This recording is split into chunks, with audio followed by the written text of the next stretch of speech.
the economies of the things that we think are protective are different than what's real. Because once I get that warm email, if I can reset a banking password, a brokerage account, if I can compromise your email address, I can perpetrate a much higher degree of fraud than if I just have your social security number and try and apply for a credit card.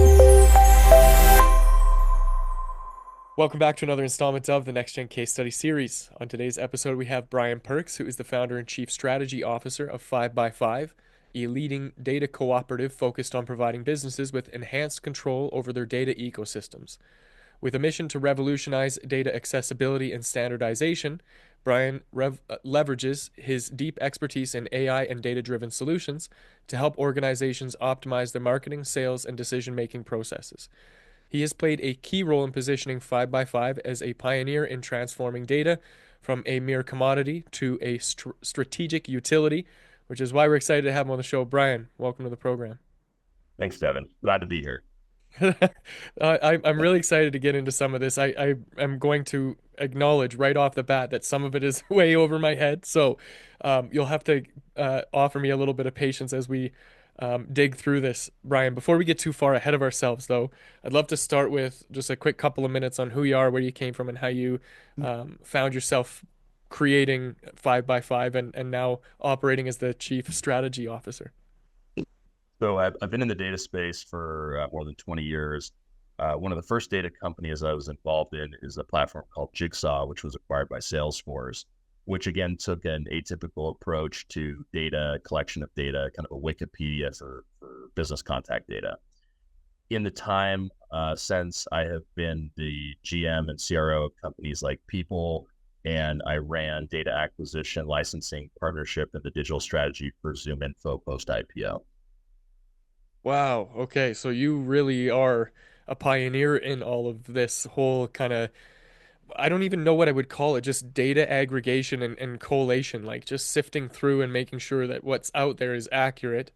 Um, so I'm really curious to kind of get into the business case of this whole thing because like from a bird's eye view, I think my understanding is that you're vetting the data from a collective and making sure that it's all accurate and useful for the purposes of perhaps B2B relationship building and collaboration. Is am I off the mark there?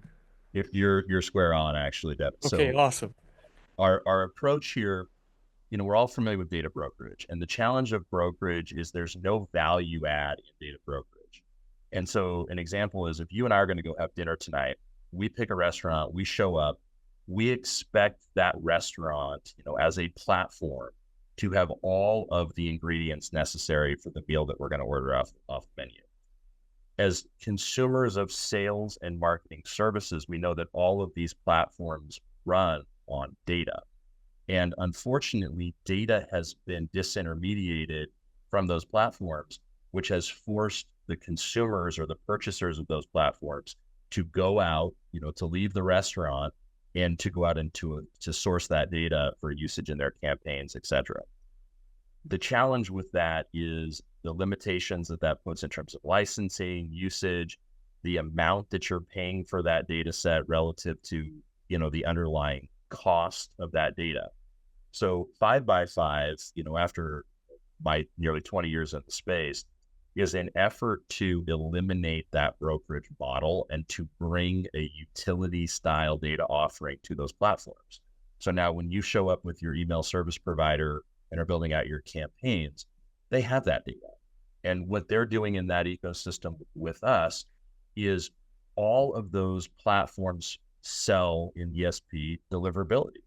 And so we're helping those platforms to understand which email addresses are valid, understand send time optimization, personalization, association back across device.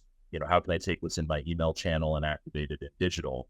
And so 5x5 is providing this combination of offline assets, B2B contact data, B2B information, B2B firmographic, but we're also providing things like IP to company for ABM style marketing, the ability to build custom audiences.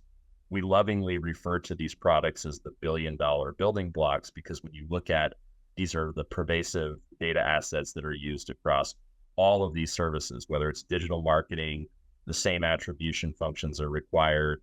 And what we're doing is we're collecting data from all of these various platforms in this partnership to provide validated assets. So no one's data is unique, right? I ask people regularly, name one person that only you know. And no one's ever answered that question, by the way, because the follow on is if someone does, I'm definitely going to their house to let that person out of their basement. But but truly, I mean, data is a universal substance. If you and I are both targeting Devin, the CEO of SpaceX, right? We're going after this. That's Elon Musk. There isn't multiple people. We don't get our own person to engage. So it's one universe of people, and so there is this, realization that there is no uniqueness in data. The other reality that people fail to really consider is that the only way to validate data is to consume it. The third problem that we're addressing is if you're buying data from a data broker, that data selling, their data broker is selling you that data by volume, by the number of rows, by the size of the file. Doesn't make any sense because that's not how you as the recipient get value. The data has no intrinsic value, so it's what you're going to take and do next with it where the value is created. So we're trying to streamline these approaches so that ESPs have the data for building out comprehensive total addressable marketplaces. We support platforms in creating website visitor conversion, applications, measurement, attribution, and targeting. And it's critical because in many sense, we're like the American Red Cross for these platforms that everyone is using, trying to shore them up. So recently, Google made some changes in the ESP universe that are impacting our sales acceleration, email service providers, where they've recently said, hey, we're not going to deprecate the third-party cookie, but we're going to make it very difficult for anyone else to leverage the third-party cookie by blocking the mechanisms in email that place those cookies. And so we're helping the platforms to circumvent the obstacles that Google has made so that they can bring more value to their customers and their partners. Well, and a lot of what Google has done is intentional to bring more revenue into their own business because when they control the monopoly, they can dictate how you interact with it, which is a huge challenge when it comes to the work that we do as marketing people or salespeople to try and get in touch with those who we believe we can serve. And there's That's this right. really, really fine line that I'm very present to that borders on being a nuisance, spamming people's inboxes and sending them irrelevant emails, in hopes that the sheer volume will net you some positive result, versus taking the time to go deep with a very particular individual or company or business unit and using the information you know about them to help influence that response. Now, there can be a lot of nefarious things that come along with having more data. For example, I'll give you this. I follow a framework when I write an email to somebody who I don't know, and it starts with one line of flattery. Hey Brian, I saw the work that you're doing with 5 by 5. I think it's remarkable that you're helping enrich data for businesses. So that's the first sentence. And then my next sentence is get to the point. The reason I'm emailing you is because I think that there's an opportunity for us to collaborate, and I think I can help you grow your business. And then the third line is very simply some kind of action I want you to take. Could you take 1 minute, hit reply, let me know if this is something that interests you or not so that I don't bother you again? That's it. Now, this is a super powerful framework. Anybody that's listening can take that now and write an email that will like completely revolutionize the way that you reach out to businesses. But here's the problem, okay?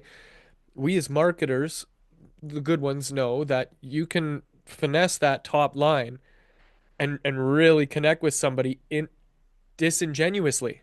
I don't actually know you, Brian, and I don't actually know the work that 5 by 5 does. AI found me that data somewhere else. And so now there's this really weird gray area between us really truly trying to do the work that we're meant to do versus um, manipulating the narrative to serve a higher purpose for our own benefit. So how do you navigate that in the work that you're doing? So there is definitely the notion of doing your homework, right? Getting on to that call and having that information. Now, using AI as a way of aggregating that information for you, that's smart. Using the AI to send the message, I'm not going to necessarily call that cheating, but there are risks, right?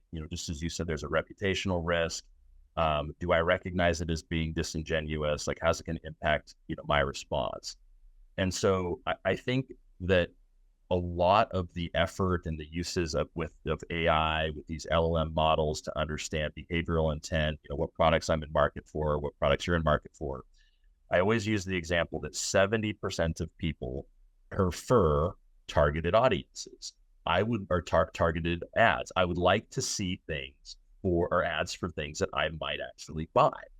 And in that same function, if I send you a thoughtfully crafted email from the perspective awareness that I've done my homework to understand who you are, and I understand that the timing is potentially right for this conversation, I'm actually doing more of the work for you so you don't have to do it.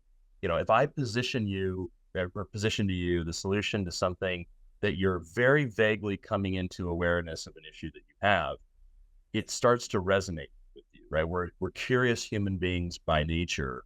And my curiosity and the perspective that I'm bringing into that conversation is going to yield a very favorable outcome because now I've related to you. I've proven that I care enough about who you are and the circumstances you're in to potentially help you. And I think that creates a genuine interaction with anyone that we're working. And so we're trying to do in 5x5 is to facilitate those kinds of serendipity moments and navigate the users of the various platforms, whether it's ABM or sales acceleration or marketing automation or just website personalization, to increase the likelihood that you have those kinds of outcomes with your partners and also have fewer fruitless interaction. My best question I've ever got from any partner was, Brian, if you could buy one list, what list would you buy? And it would be the list of the people who want to work with me, because then I Oh, can plan my business. You want to talk about the power to understand how many salespeople, how many relationship managers you need, how much engineering staff. If you knew the outcome of an effective, targeting strategy, you have zero waste in your business. You don't have any unmet capacity. The standard in which to measure your salespeople. It takes all of the guesswork out of running a business. And so that's the list I'd like. so not only are you a genius, but you're also a superhero, protecting us from this inevitably happening where people are abusing or manipulating the system. So there's kind of protections built in already in that you actually have to be genuinely in service of or in pursuit of service of something that's going to be of benefit to the other side of the user. And I get, having a paywall between somebody and using that tool is a big deterrent for the people who may abuse the tool. So People, I, given how sophisticated this sounds and how powerful it could become, I'm curious, how many sticks do you need to keep beating people away from you because of the lineup that is standing outside of the door?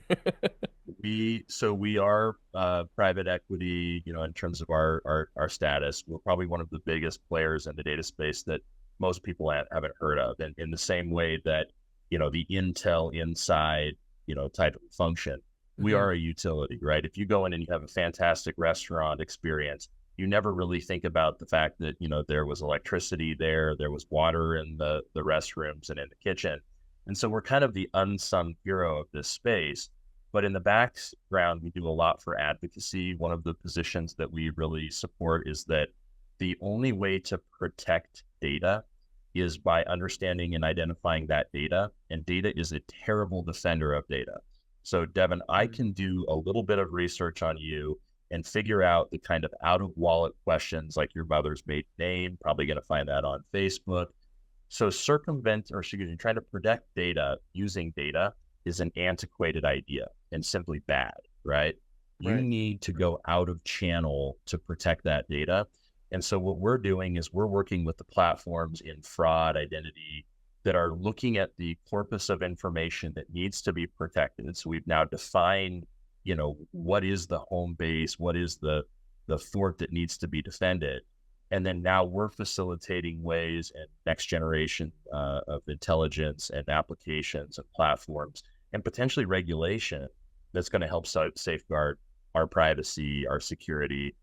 One of the crazy things that people don't understand is that when you think about your social security number and you think this is such a high value, personalized function, the value in the dark web of that social security number is fractions of a penny.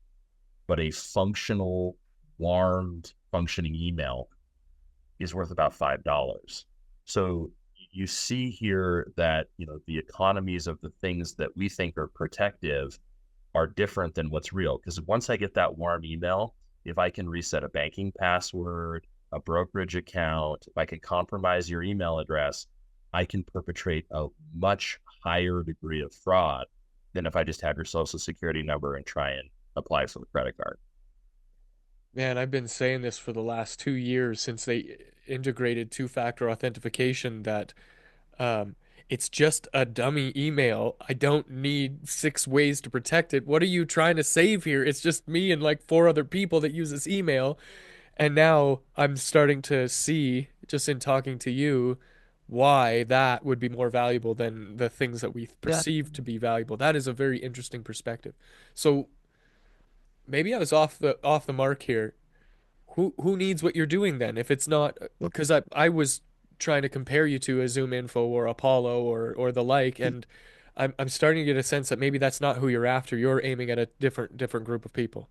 No, no, 5 by 5. You hear this, and having been an investor and in the space, we don't have a competitor, right? A lot of companies will try and say that, but Yeah. reality, because we are a membership organization, we will work and support any platform. We do have tenants and rules that apply within the co-op, but we'll work with any platform. And so, any of these, traditional platforms that are now pivoting, and you look at Zoom Info as an entity, Zoom Info is undeniably pivoting out of being, kind of a data provider and into a services and integrated platform. I mean, Henry Schuck's view and his vision is to create kind of this F-16 cockpit of all of the materials and all of the buttons I need to be a successful sales and marketer. We want to be the underlying contractor, defense contractor that's providing all of those gauges, all of those, weapons that are being used.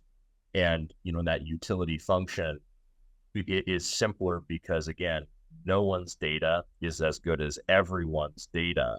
And our model of collecting, you know, literally billions of rows, petabytes of daily data goes through the 5 by 5 platform, and it's through the consensus. So what is commonly being said in and around specific data assets, and then what is the confirmationary vehicle of the best way to test or know if an email is good is to use it. And an email is only as good as the last time it was successfully engaged. And so those are the core tenets, the transparency, providing data that is about efficacy and accuracy versus selling data by the pound, which again doesn't create data or doesn't create value for our constituents. I love that analogy, data by the pound, because that's truly what it becomes when you're just scraping the internet for emails and then what do you do with that? So, okay, you mentioned before that you are uh industry agnostic, I think was the word that or the combination of words that you used. And I'm intrigued by that because you know the old cliche, the riches are in the niches, or you got to kind of be really hyper focused if you want to, or if you stand to make any money or create your own blue oceans, however you want to slice it. But um, I think that poses its own set of challenges in that if you don't have a specific vertical that you're aiming at, how do you grow a business? And so I'm curious to hear maybe what's the approach, Brian, behind all of this for you to still be as successful as 5 by 5 is, while remaining industrially agnostic. So I will kind of flip the funnel on that.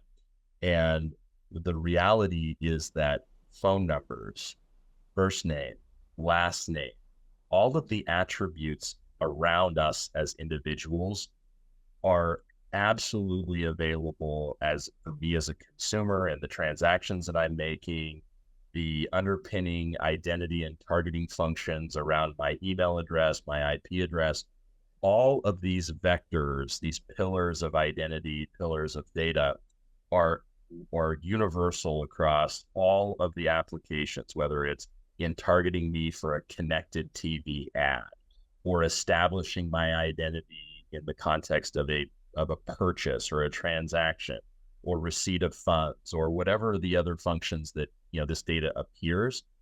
We're servicing across all of these individual vectors, and to the partners we seem like this very specialized function, but when you look at transactions and the signal, 5x5 actually is a radio call sign for loud and clear. We're aggregating the signals behind these universal attributes of name and address and phone number and how I get onto the internet and the devices that I use, the devices that are not me, that are out on the internet manifesting as if they were. And so our approach is we're actually native in all of these channels, which make us very personal, very favorable, and very friendly to the partner. But when you think about it, it doesn't matter which vehicle, vector, or channel or purpose you're in. I'm always Brian Perks. Right, no matter what's connected to it. Because let's say I'm Devin and I have 18 emails that are connected or attached to me to some degree. I got this business that I'm running, I got this business that I'm a part of, but not really. And so they need me to have an email in case I need to correspond with one of their clients. And okay, so, and then I Advisor. got my original email from like way back in 1999 when I made my first one. You know what I'm saying? So Yes. all of those are still Devin, but as an individual item, each individual email is not necessarily valuable just as that. Is that what you're trying to say? You're yes, and it's really at the intersection. So, for example, Devin, on your cell phone, as you are registering on that cell phone with all the applications, some of them are going to be with this persona that you are professionally. Some are going to be this email address and this identity. What 5x5 is doing is looking at you and building a person level graph for understanding who you are. What are the attributes around you? How do we target you? How do we disintermediate and identify the right version of you and what is still current about you and maybe what's no longer current? So another way to think about this, Devin, is that when I buy electricity, I could use that electricity to make toast. I could use that electricity to buy Bitcoin. I could use that electricity to run an arc welder and fabricate something amazing. The reality is that in our approach to this data is all of this data, all electricity in your house is running at 110 120 at 60 hertz. It's a constant expected outcome unified product. If I'm building houses, every 2x4 that I pull out of a unit of 2x4s is to the same dimension. So I've got a standardized utility style asset that always comes through the door in the same format. And that need is pervasive across all of these functions. And we don't try and usurp value based on what the platform is doing. So, as a reformed data broker, I can say that a lot of the pricing is based on the use case that that customer is undertaking. High value use case, you got to price higher. It tends to be lower volume. High volume, low value, you've got to be much cheaper. And so there is pricing based on your use case and kind of, what it is perceived you can afford. The 5x5 membership and the 5x5 cooperative offers the same pricing to you no matter who you are in that ecosystem and what your use cases are, provided it's, of course, legal and ethical. Right, yeah, above the board. Um, okay, so what's the strategy then to communicate this with the people that it's meant to find? Are Look, you Dave, shaking hands at events? Are you sending cold emails using the data that you've collected yourself? Are you running ad campaigns on social media? What does that look like? mhm. So our primary vehicle is referral member to member. Okay. And we count that, change of employment I look back at my time at Jigsaw, and it used to be, Jigsaw was this kind of a little bit fight clubby, like, you were on the inside of sales marketing if you knew what Jigsaw was. 5x5 has taken a very similar tack. We have definitely elevated, with our partnership and membership with platforms like Prebid and doing work within the universe of the Merchant Risk Council and their constituents of fraud prevention platforms. So as a membership organization, we're doing more outreach and more engagement with other membership organizations. We have predominantly, again, been word of mouth, but we are starting to be a little bit more higher profile in a way that's generating some very interesting engagement across the board. Yeah, that's really powerful. So, does that pose any sort of challenge in terms of, a bottleneck for your scaling when the reliance on referrals is as high as it is, or do you find Ooh, that that kind of that Fight Club idea of where you got to be, in the club to know is it serving you or is it hindering your efforts to grow? it is helping. I mean, we're getting referrals, from partners because there is this kind of scarcity or exclusivity. I mean, this is what this is a, kind of commercial grade, contractor grade data asset for the services that much, Devin, of your audience is using. And so, in this function, because we don't charge the platform a per record basis, it allows the platform to make that data available. So I'll go back to my email service provider example. If I'm targeting dentists in the United States, and there are 201,000 dentists in the US, if I have 40,000 dentists in my list, well, I'd love to have the other 160,000 dentists that are there, 161,000 dentists. So in this model, 5x5 allows that platform to provide those dentist contact information to the ESP for their outreach. And of course, in a can spam economy, it's an opt out premise. And we're also doing things which would allow you to, if you're selling office management or, renovation to those dentists, to prioritize the dentists that are likely already considering that kind of an investment, to prioritize them and kind of keep the footprint of that email as concise as possible, because we're all concerned about deliverability, the efficacy of marketing while still maintaining a return on investment. And so it's a function that your audiences, those that are in the product space, product managers, hey, look us up at 5x5. We'd love to help you.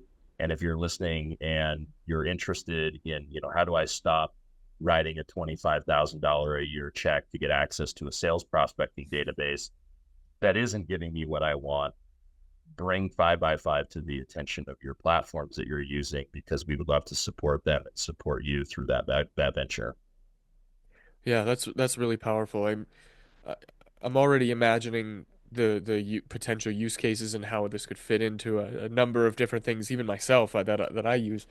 Um, so so as we kind of come to a close with our time together here, Brian, I wonder if we could look a little bit forward at some of your goals. What are you aiming at in terms of maybe clients or revenue figures? What are you excited about? What's coming down the pipeline?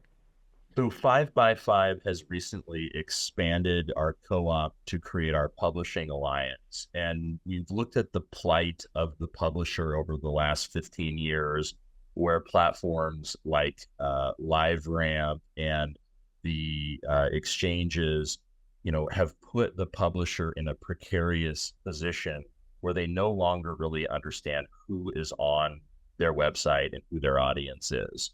So we have in protection and pursuit of helping those publishers, we have made offerings available to do first party enrichment and audience enrichment with the ability for those publishers to monetize that media, which is something that publishers really have not been doing for the last 10 or 15 years. We used to receive, the old, remember, you'd get Computer World, or you'd get, CRM Magazine and whatever publications and trade publications you were receiving professionally and personally. We don't do that anymore. Everything is online, nothing is printed, and therefore nothing is mailed to our house.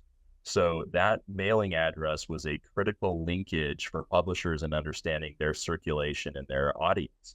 And so we're trying to level the playing field for publishers by offering them enrichment, audience activation, audience identification, and let them generate leads, let them create newsletters. And so we really are, that American Red Cross for these businesses, these platforms and publishers to help them with monetization. And we even have a team that helps them learn how to do that again. So a little bit of rehabilitation there as well. Yeah, I think we're all kind of suffering from a hangover of the previous generation of efforts to build businesses and help people and so there's a lot of things that need to be unlearned along the way because um, there's this experiment that I was made aware of not too long ago about chimpanzees and a ladder. I don't know if you're familiar with this one, but they put a something desirable like a plate of fruit or whatever at the top of this ladder. They put four of these chimpanzees in a room, and as soon as any one of them tried to get up there, they would spray them with a high power water cannon and knock them off. And it became that they all learned that if they tried to go up there, it was a negative consequence. So they all stopped trying to go after the fruit that was up there. And then they replaced one of the chimpanzees with another one, and when that new one who didn't understand the rules tried to go up the ladder, the other three kind of pulled him off and gave him the what's up about why we're not doing that. Um, and they repeated this over and over again until all four of the chimpanzees had been replaced, and these are all four new chimpanzees who had never experienced the unfortunate power of a water cannon, but they still were teaching each other not to go up the ladder. So, sure, at some point, it was that if you went up the ladder, it was a bad idea. But as time went on, they stopped that it wasn't a bad idea anymore, but nobody was willing to challenge that. And so I think just to the point of the anecdote here, Brian, is there is a lot that we know about trying to go out to the people that we want to serve and sending them a message, but the way we're going about it right now is just bad information that has been passed on and passed on and passed on. And so it's Yeah. really cool to see, and I love the term rehabilitation. It's cool to see somebody out there who's going, hey, listen, there's got to be a better way. And I can't tell you how many emails that I get that are people who are directly competing or competitors who are saying, "Hey, we could help you do XYZ." And I'm like, "That's literally what we do. Why are you emailing me when that's literally what we do? There is no benefit to you emailing me." However, if somebody was to email me and be like, "Hey, I saw that you do XYZ. Do you need a new video editor? Because that's something that we can do." Oh, that's perfect. That's precisely what I need. So to have that enrichment of data to really understand where I'm at in my journey and what I'm up to, and how that reflects into whoever leverages that, I see there's a tremendous benefit to the work that you're doing, Brian. So on behalf of everybody who hates what's going on currently, thank you for taking one for the team and tackling this challenge. I'm happy to be here and happy to help. Yeah, man. Um, this has been great. You've been very generous with your time and your wisdom, and as I mentioned, I'm very grateful for that. So as we close out the show here, I wonder if there was a piece of advice that you could offer somebody who's kind of out there up to it and also trying to build something for themselves like you are. What sort of advice might you offer them? Yeah. I think that a big piece of advice I give is to anybody who is a founder entrepreneur, who's thinking about, building something, the likelihood in today's economy that that something interfaces with data. And our approach and our thesis is that we're well on our way of becoming this kind of universal resource for anyone who is exploring those functions.